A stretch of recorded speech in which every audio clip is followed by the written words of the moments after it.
With this girl from Ipanema Guitar Lesson, we'll focus on a fingerstyle arrangement that follows the famous recording featuring Astrud Gilberto on vocals, with guitar tabs, chord diagrams, plus an accompanying karaoke practice video. We'll cover it all with a step-by-step approach. For the intro, we start with a D-flat 6-add-9 chord played on just the middle 4 strings. Sounds like that. We're going to apply a fingerstyle pattern, starting by simultaneously plucking or pinching the 5, 3, and 2 strings with the thumb, first finger, and middle finger, like so. And then we're going to shift the bass note. We're going to alternate between the 5th and 6th string bass notes. So when we go from the 5th string to the 6th string, technically that's a new chord shape. A D-flat 6-add-9 / A-flat with that A-flat bass note.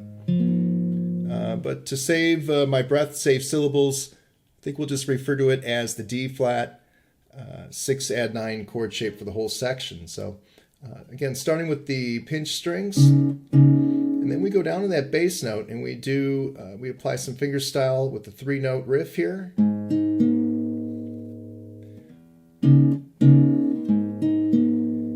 We go back to the 5th string bass note, doing that simultaneously plucking those 3 strings and then brushing the melody notes there. And then we alternate back down. We're on that 2nd measure now. We go again back down to the 6th string. So that 2nd measure sounds like this.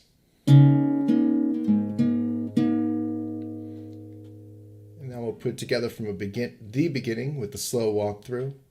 1, 2, ready, go.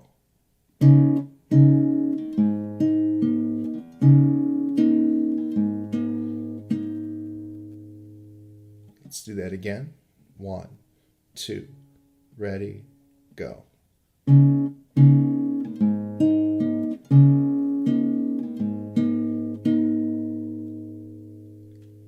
Finally, we'll play it 2 times in a row without interruption. That's how it's actually played in the intro. 2 measures. 1, 2, ready, go.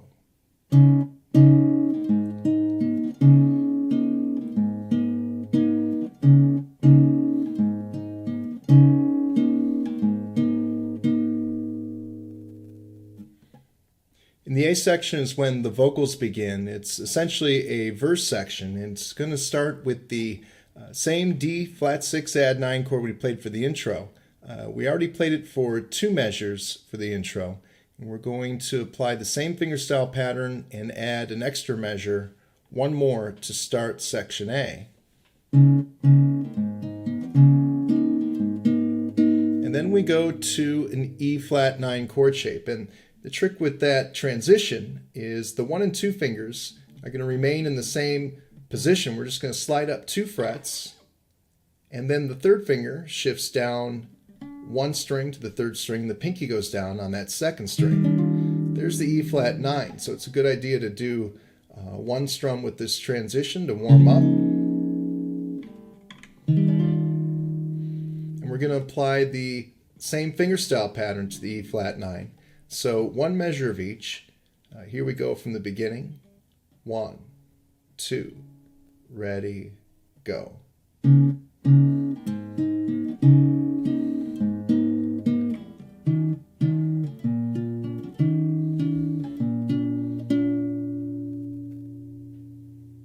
From the E-flat 9, we go to an E-flat minor 9th chord shape. And from the E-flat 9, what we do is shift the first finger down, move it down 1 fret on that 4th string, and there's your E-flat minor 9. E-flat 9, E-flat minor 9. And we're going to throw in some variations. We're going to throw in some additional chords here.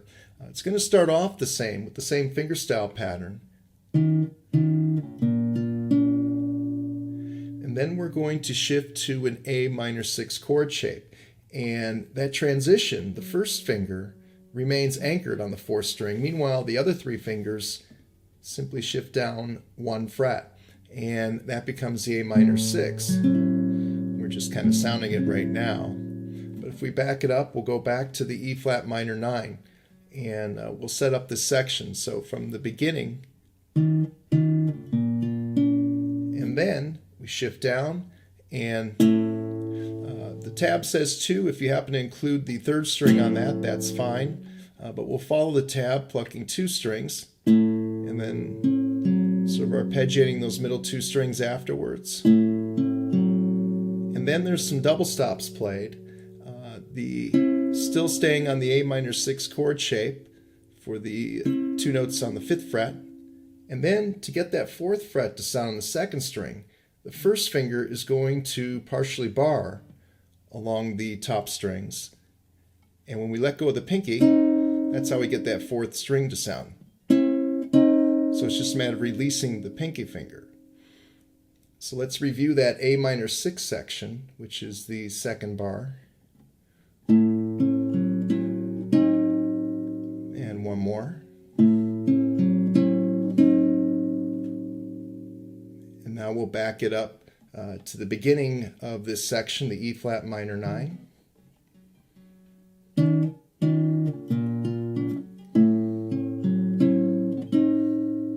We'll do that one more time.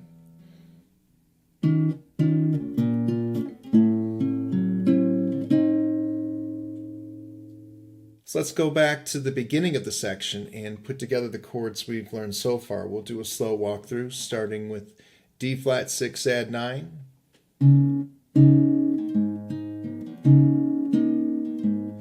Then we shift up to E flat 9, same fingerstyle pattern.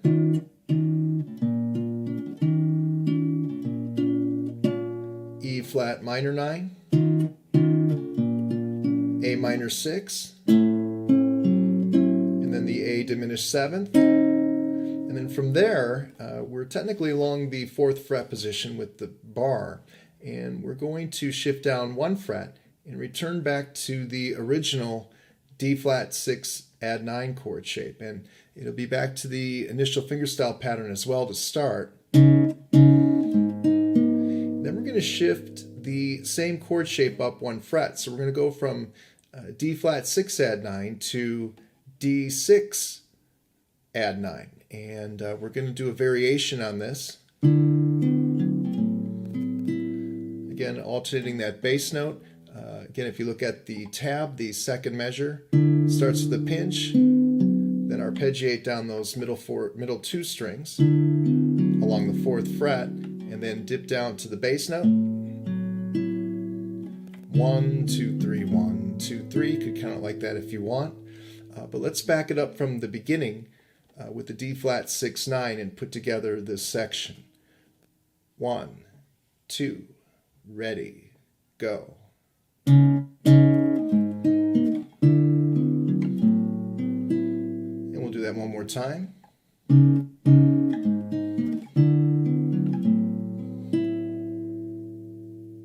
So let's review all of section A. We'll do a slow walkthrough from the top, starting with the D flat 6 add 9.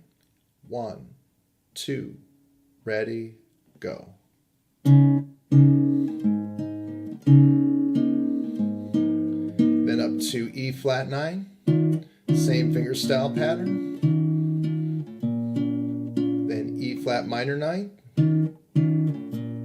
shift to A minor 6, and then the A diminished 7th, back to D flat 6 add 9, and then move up 1 fret to the D6 add 9.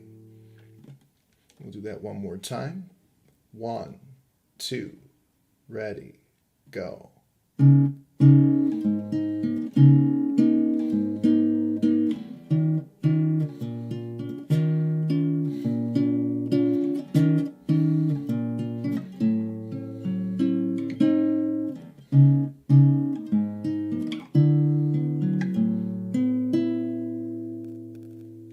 Section B is pretty much the same as Section A with the exception of the last measure. And a quick review of that last measure from Section A, it's going from D flat 6 add 9 to D6 add 9 like so. Well, for Section B, on that last part I just played, we stay on the D flat 6 add 9 chord, and we could have a few options on how to stay on that chord. One is to play the same fingerstyle pattern as we did for the intro. So option 1 to end section B is this.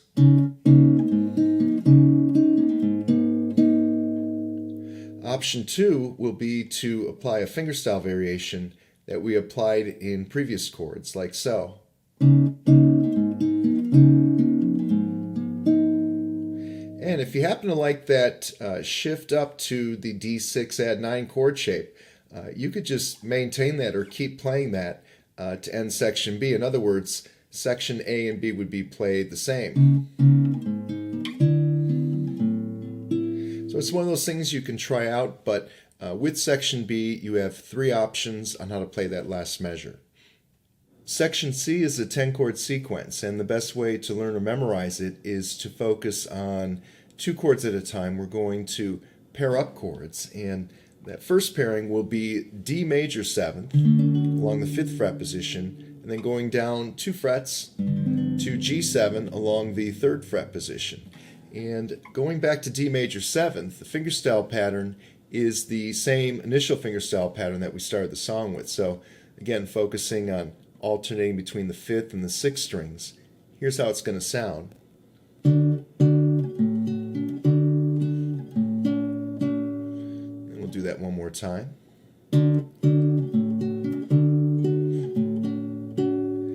then we shift down to G7, and here we're going to apply a few variations. We're going to start with the 6th string bass note this time, and we're going to pluck the 3 and 2 strings along with that bass. And then we have a 4-note arpeggio.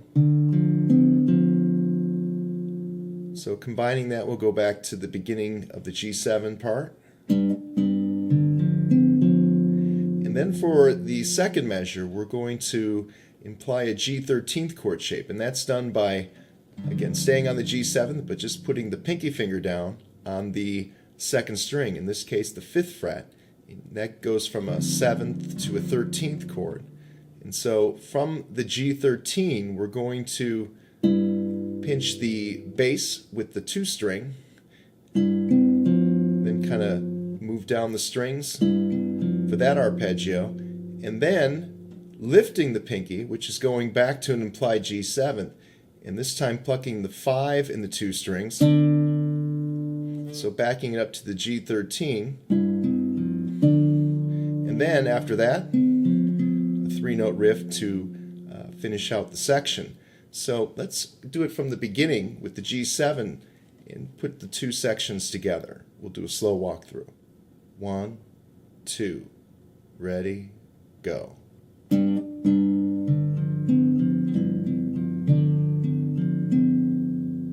we'll do that one more time. 1, 2, ready, go.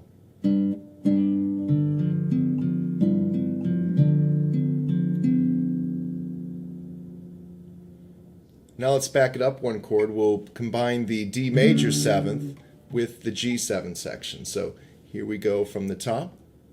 1, 2, ready, and.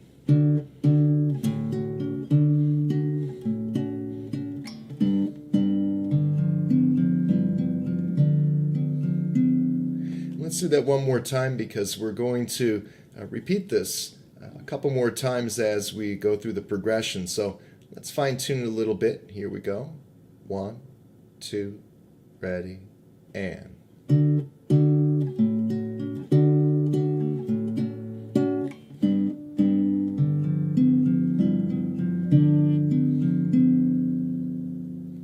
From G7th, we'll go to the next chord pairing, and we're going to go back up to the 5th fret position, and this time it'll be a D minor 7th chord. And that's going to be paired up with a B flat 7th chord. And as far as the fingerstyle pattern goes, it's just about identical to what we did previously, but there's one variation. The D minor 7th will be played the same. But when we go down to the B flat 7th, we're not going to include the 2 string. We're going to shift these fingers down 1 string, So we're going to, instead of the second string, pinch the third string with the sixth string bass note. And then after that, we're going to apply the 13th. Everything's going to be the same as far as the fingerstyle goes. So backing it up to the beginning of the B flat 7th section.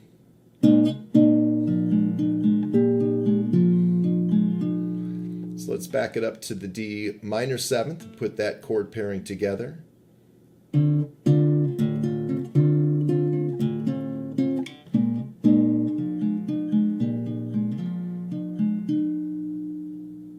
So let's back it up to the beginning of section C. We'll put together now the 4-chord sequence, starting with the D major 7th.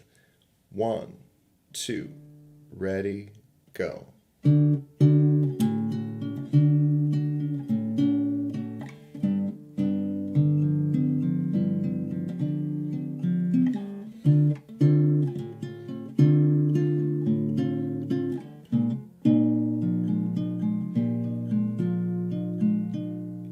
And then as we continue on, we're going to remain along that 6th fret position. We're going to shift now to an E flat minor 7th chord shape, and we're going to pair that up with a B 7th chord shape. So very similar to the previous pairing, except everything's 1 fret higher. So from that final B flat 7th chord we just did, shift over to E flat minor 7th.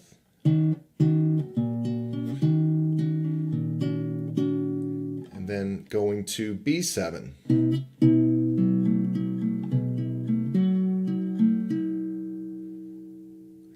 So finally, let's put together the 6-chord sequence. Here we go from the beginning. 1, 2, ready, and.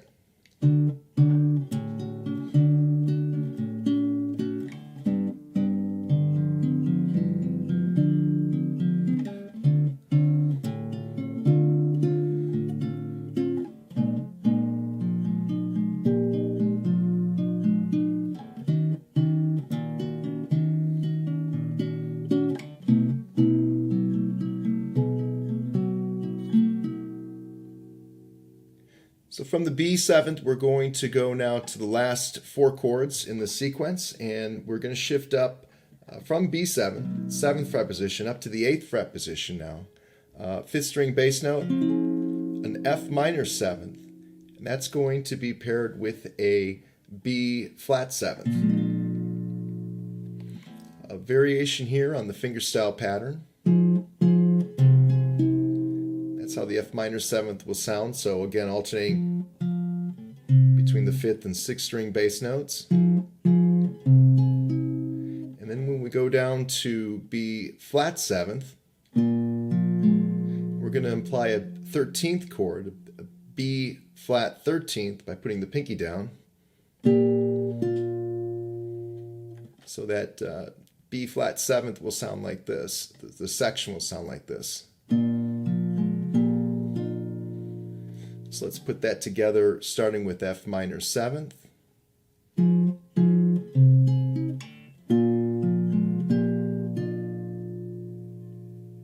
since that's a new one, let's do that one more time. And then for the last 2 chords, the last chord pairing, staying along that same 6th fret position, we take the same chord shape from B flat 7. When you shift it over, it becomes an E flat minor 7th chord, and we're going to do that same transition for the last pairing. Everything's just 2 frets lower, and those chords are E flat minor 7th, A flat 7th, and that'll sound like this.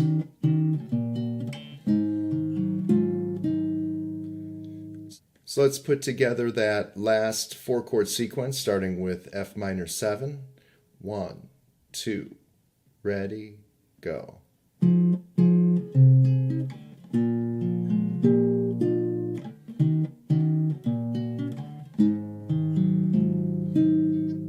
we'll do that one more time. 1, 2, ready, go.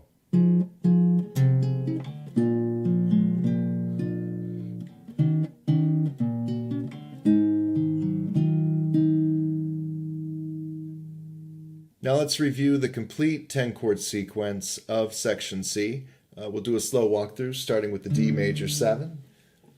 1, 2, ready, go.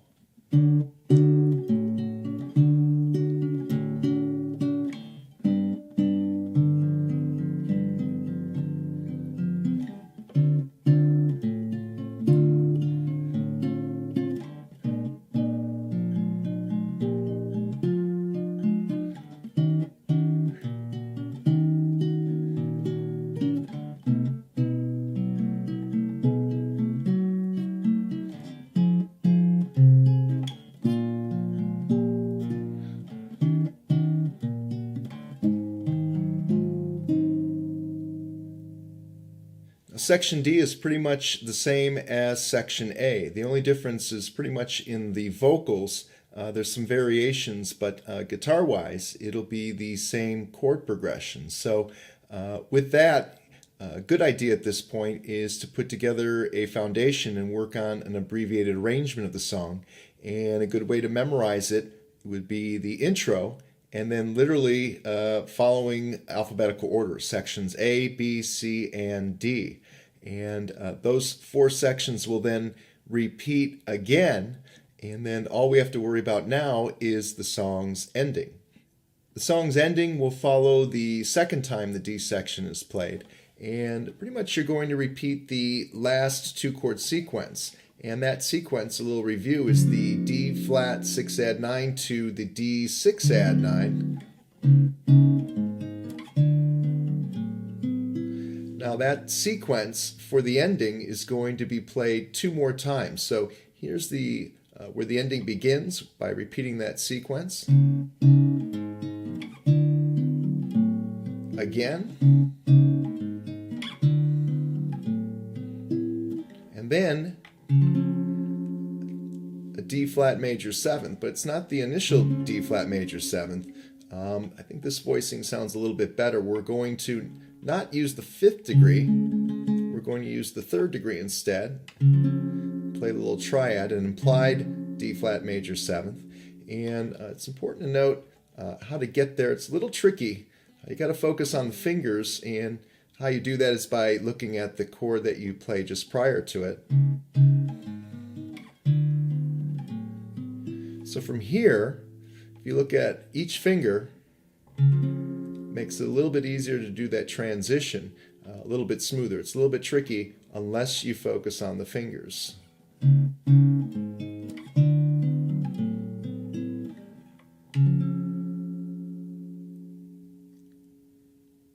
Once you have each section memorized, the final step with this Girl from Ipanema lesson is to practice along with the Girl from Ipanema karaoke video. And with that video, you can either practice guitar along with the Girl from Ipanema karaoke, sing along with the Girl from Ipanema karaoke, or do both.